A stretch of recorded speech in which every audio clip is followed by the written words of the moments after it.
সব থেকে বড় প্রশ্ন তো এখন এটাই, পিসি শাশুড়ির সঙ্গে কি এমন ঝামেলা হয়েছিল যে গতকাল বিকেল 4টে থেকে এই রকম হয়ে গেল এবং তারপরে এই বাড়িতে খুন হয়ে গেলেন সেই মহিলা পিসি শাশুড়ি, মেয়ের পিসি শাশুড়ি। সেই পিসি শাশুড়ি এসেছিলেন অসম থেকে। কেন, কি সম্পর্ক ছিল, অন্য কিছু জেনে ফেলেছিলেন? সরাসরি চলে যাব প্রতিনিধি জিয়াউলের কাছে। জিয়াউল, পাড়া প্রতিবেশীরা কি বলছেন? কতদিন ধরে ভাড়া থাকতেন এখানে ফাল্গুনি এবং আরতি, এবং তারপরে পিসি শাশুড়ি এলেন, মানে ফাল্গুনির অর্থাৎ মেয়ের শ্বশুরবাড়ির সঙ্গে কি সম্পর্ক ভালো ছিল না?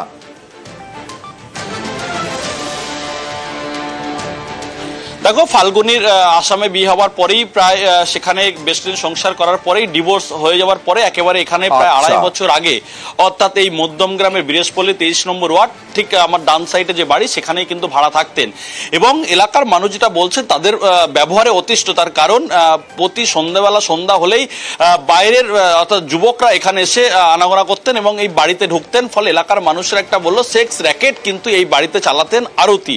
এবং মায়ের কিন্তু স্বভাবের একটু দোষ ছিল। তার কারণ ছোট ছোট বাড়িতে গিয়ে কিন্তু সেখানে হাত সাফাই করতেন, চুরি করতেন, এমনটা এলাকার মানুষ বলছেন। এবং একাধিকবার কিন্তু যেহেতু এখানে যুবকদের আনাগোনা ছিল এবং তা নিয়ে কিন্তু একাধিকবার এখানকার থানা এবং পৌরসভায় কিন্তু লিখিত দেওয়া হয়েছে, তারপরেও কিন্তু তারা কোন রকম ভাবে কর্ণপাত করতেন না। এ নিয়ে কিন্তু একাধিকবার চাপ দেওয়া হয়েছে। এবং তুমি যে বলছিলে পিসি শাশুড়ি, তিনি কিন্তু 11 তারিখে তিনি এখানে আসেন এবং 11 তারিখ আসার পরে মাঝে সাঝে তিনি বিকালে কিন্তু এখানকার যারা প্রতিবেশী রয়েছে তাদের সঙ্গে ঠিক মতন কথা বলতেন, আলোচনা করতেন। কিন্তু এই যে আরতি এবং ফাল্গুনি, তারা কিন্তু ঠিক মতন মানুষের সঙ্গে কথা বলতেন না। স্থানীয় বাসিন্দারা কি বলছেন, ওই এলাকার বাসিন্দারা কি বলছেন একবার দেখাবো, তারপরে জিয়াউল তোমার কাছে আসবো, প্রশ্ন আছে।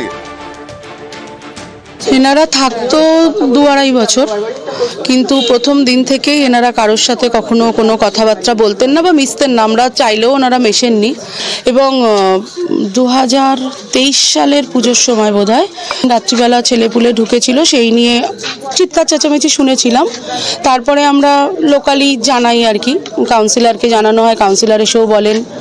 তারপরে থানাতেও আমরা জানাই এবং মালিক পক্ষকে সর্বোপরি বলেছিলাম যে এরা ভালো নয়, আপনারা এটা তুলে দিন এখান থেকে। দেখেছি কখনো সখনো রাত বেরাত ছেলেপুলে ঢুকতো। হ্যাঁ, মহিলাটা আজ সপ্তাহখানিক ধরে বোধহয় যাতায়াত চলছে, কিন্তু সে কে বলতে পারবো না। যিনি রান্না করেন, এখানে এক ভদ্রমহিলা রান্না করেন, তো উনি দেখেছেন ভদ্রমহিলাকে, কালকে দেখেছেন যে কালকে আসতে দেখেছেন। ওই ব্যাগ, ট্রলি ব্যাগ নেই। ওই ভদ্রমহিলা দুজন, ভদ্রমহিলা খুব একটা ভালো ছিলেন না। তো ওই বাংলা ভাষায় যাকে বলে চোর্যবৃত্তি, আমাদের পেছনে মানে কাঁঠাল বাটাল গত বছর নিয়ে নিয়েছে। এমনি বাড়িতে তো কিছু লোকজন আসতেন রাত্রিবেলার দিকে, এবার আসলে বলতেন যে ওনাদের আত্মীয় স্বজন। এবার রাত্রিবেলায় তো আত্মীয় স্বজন আসতেই পারে, সেখানে তো বলার কিছু নেই। মধ্যমগ্রাম থানাতেও আমরা সবাই মিলে ওখানে অ্যাপ্লিকেশন করেছি। তার মানে এদেরকে নিয়ে প্রবলেম ছিল, স্থানীয় বাসিন্দাদের অভিযোগ। এবং এমনকি ভালো ব্যবহার করতেন না, পুলিশেও জানানো হয়েছিল। জিয়াউল, কালকেই ট্রলি ব্যাগ কিনে আনা হয়েছিল, তার মানে কি খুনের পরে ট্রলি ব্যাগ নিয়ে আসা হলো?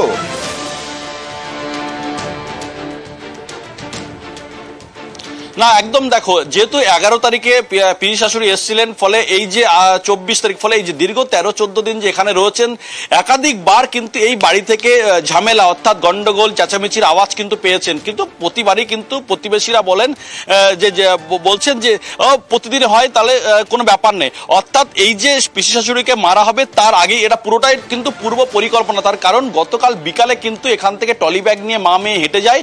ফলে তারা জানতেন যে স্পষ্ট তারা যে এখানে তাকে পিসি শাশুড়িকে মারা হবে। অর্থাৎ রাতের দিকে কিন্তু প্রচন্ড ভাবে এলাকার মানুষ বলছেন কুকুর ডেকেছেন এবং রাতে সেখানে চেঁচামেচি হয়েছে। ফলে ভোরের দিকে কিন্তু এই পিসি শাশুড়িকে মারা হয়েছে এমনটাও মনে করা হচ্ছে। এবং তারপরে কিন্তু ভোরে 6টা নাগাদ এখান থেকে ট্রলি ব্যাগে করে মা এবং মেয়ে এখান থেকে ভ্যানে করে নিয়ে দোলতলা থেকে কাজীপাড়া, অর্থাৎ বিভ্রান্ত সৃষ্টি করার জন্য কিন্তু তারা উল্টো সাইড অর্থাৎ বসিরহাট লাইনে সেখানে যায় এবং সেখান থেকে কাজীপাড়া থেকে কিন্তু ট্রেন ধরার পরে সেখানে আইরিতলা, সেখান থেকে আবার গাড়ি নিয়ে অর্থাৎ ট্যাক্সি ভাড়া নিয়ে সেখান থেকে স্থানীয় বাসিন্দারা বলছেন অপরাধ মনস্কতা ছিল। এবং শুধু তাই নয়, বিভ্রান্তি ছড়ানোর জন্য বিভিন্ন জায়গায় যায়। আমরা এই সব নিয়ে, এই গোটা ঘটনা নিয়ে, এই নৃশংস ঘটনা নিয়ে আমরা কথা বলেছিলাম অবসরপ্রাপ্ত পুলিশ কর্তা বিকাশ চট্টোপাধ্যায় এবং অপরাধ মনস্তত্ত্ববিদ হিরণময় সাহার সঙ্গে। ডেড বডিটাকে আগে আইডেন্টিফাই করতে হবে। এই যে মহিলা দুজন, এই যে তো ডেড বডিটা নিয়ে এসছে, এদের ভালো করে জেরা করতে হবে যে ডেড বডি কোথা থেকে নিয়ে এসো, কে দিল তোমাকে, এই সমস্ত জেরা করে তারপরে আসল জায়গায় পৌঁছাতে হবে। পৌঁছে তারপরে তার পরিচয়টা বার করতে হবে। পরিচয় বার করলে মোটিভটা বেরিয়ে যাবে, যারা করেছে তাদেরকে মানে অ্যারেস্ট করে পুলিশের যা করার তদন্ত করে তারপরে কোর্টে সেরকম ভাবে রিপোর্ট দেবে। এটা পৃথিবীর বুকে একটা বিরলতম ঘটনা হতে চলেছে, শুধু পশ্চিমবঙ্গ কেন, ভারতবর্ষে যেভাবে এই ধরনের ঘটনা বেড়ে চলেছে, কোন মনস্তাত্ত্বিক ভাবে এগুলো বিশ্লেষণ করে একটা শ্রেণীভুক্ত করা খুব মুশকিল। এক বিভৎস মানসিকতা, এই মানসিকতা কোনো ক্রিমিনাল সাইকোলজি দিয়েও অ্যানালিসিস করা যাবে না। আসলে মানুষের মধ্যে হিংস্রতা বাড়ছে, খুন করার প্রবণতা বাড়ছে, রেপ করার প্রবণতা বাড়ছে, সব রকম ভাবে সকলের মধ্যে একটা ক্রোধ বাড়ছে। এক বিভৎস মানসিকতার দিকে আমরা আস্তে আস্তে এগোচ্ছি। সচেতন করার চাইতে সবচেয়ে ইম্পর্টেন্ট হচ্ছে যে পারস্পরিক বোঝাপড়া আর কি, মানুষকে বোঝা জিনিসটা খুব দরকার।